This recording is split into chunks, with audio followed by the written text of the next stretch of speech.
Well, the quotes are flying fast and furious as the election gets closer. When pressed by a reporter from Univision about his biggest failure as president, Mr. Obama said the fact that he couldn't change Washington from the inside. Well, of course, challenger Mitt Romney pounced on that. The president today threw in the white flag of surrender again. He said he can't change Washington from inside. He can only change it from outside. Well, we're going to give him that chance in November. He's going outside. Well, this, as the latest Gallup poll, shows the race dead even. And you have to love the numbers. 47% apiece, a number that Mitt Romney has been dealing with all week long. Political analyst John Dadian joins us here this morning on SanDiego6 in the morning to talk about some of these quotes. It seems like we get a new one every day, John. The media makes a big, huge deal out of this. Each campaign responds. What are voters really doing about those quotes, though? Are they changing their mind? Are they digging their heels in? I mean, are they making any difference? Can I give you another quote? Sure. In politics, perception becomes reality. And what I thought, quite honestly, was going to be a one-day story has turned into a 2, 3, 4-week story. Yeah, and it's, you know, I'm not exactly sure why that is, because it makes for good television, it makes for good sound, it makes reporters' jobs easier when they get one quote, and so they can build several stories off of that. They don't have to continue to go and dig and actually report and actually talk about what the candidates really believe.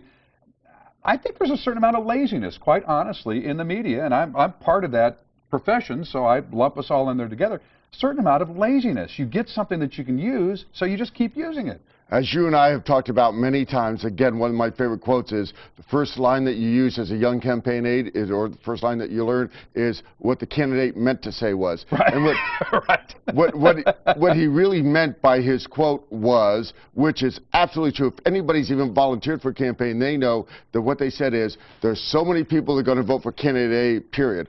Won't vote for candidate B ever, ever, ever. Vice versa, some candidates on his side, and then what you go, not necessarily for the middle, but the combination, the undecided, or the ones who decide based on if they get direct mail or if they see a commercial, those are the ones you go for, and that's what he meant. There's a certain amount, the famous 47%, that are Obama supporters. Right, and you know, again, that quote was taken as a snippet. You know, we didn't hear the whole address to the crowd, but when you take it in context, as Romney has tried to explain, he meant 47% of folks have already decided they're going to vote for the president, and I'm never going to get those votes. That's what he meant to say. We're going to assume it. And you look at this Gallup poll. Hey, guess what? 47%. You know, turns out he was probably right, and there was probably not a whole lot controversial about his comments taken in context. And let me get very specific, and this is what people really forget, the average voter, et cetera, is what this race is what we're talking about from a political strategy point of view. We're talking about somebody who's trying to take out an incumbent president. It's happened before, it does happen occasionally, but it's very, very tough. It's very, very tough. And that's what he's trying to do. And when he said that 47%, absolutely he's correct that there are some people who are going to say, not necessarily just Obama supporters, but people will say, he's my president, I'm going to vote for him. That's what he meant. Okay, now let's talk about actual world events that are going on right now, and actually how little they seem to be influencing the presidential race. I get Facebook posts and so forth about how the candidates are responding to different things.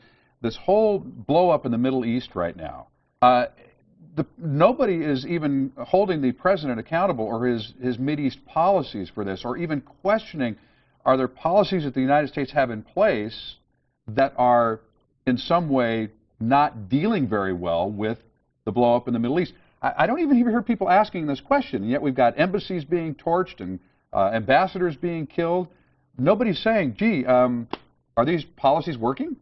And what surprises me, quite honestly, Mark, is that neither side is really using it, not necessarily exploiting it, but not using it politically. For example, Romney is not saying ambassadors are being killed, the Middle East is in flames, etc. The president is not using it as presidential. He's not saying, I'm in charge, crisis, this is what I do, I'm handling it.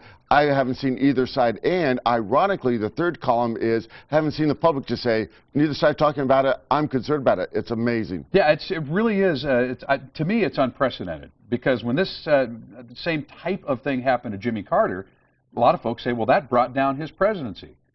Well, What's happening here? Are the candidates just so myopic here and so focused on, you know, the day-to-day, these quotes and these sound bites that the media is focusing on, that they're not seeing the big picture? Or do they not want to deal with the big picture?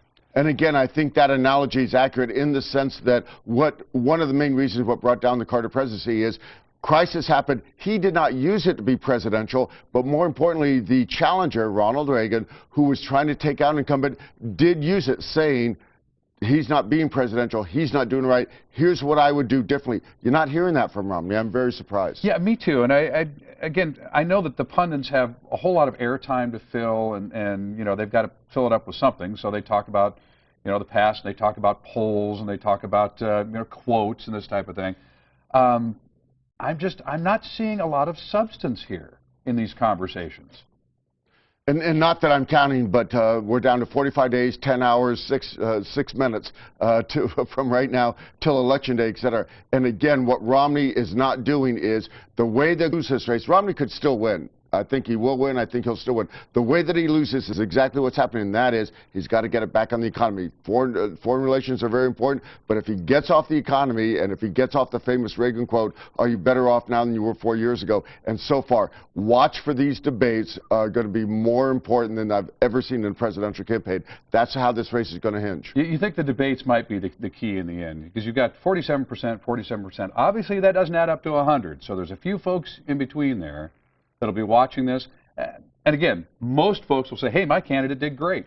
But again, when you say 47%, and that is accurate, however, it's not 47% nationwide. For example, part of that, when they do nationwide polls, California's part of that. California's going to go for the president, etc. You're looking at these swing states. Romney's dropped a little bit in each swing state. Doesn't mean he's dead, etc. But states that you and I haven't probably visited for many years, Ohio, Florida, Virginia, those type of states, et cetera, are the ones that are going to determine the president. I know we've got to wrap it up here, but as these debates get very close, what does each candidate have to do in that debate? Do they have to score some big points? Do they have to go on the attack?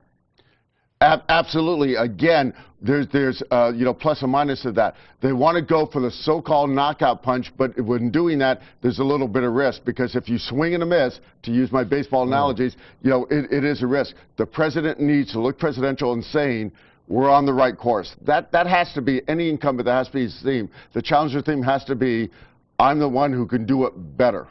All right. Political analyst John Dadian. It's always good to see you, John. Have a great weekend. Thank you. All right.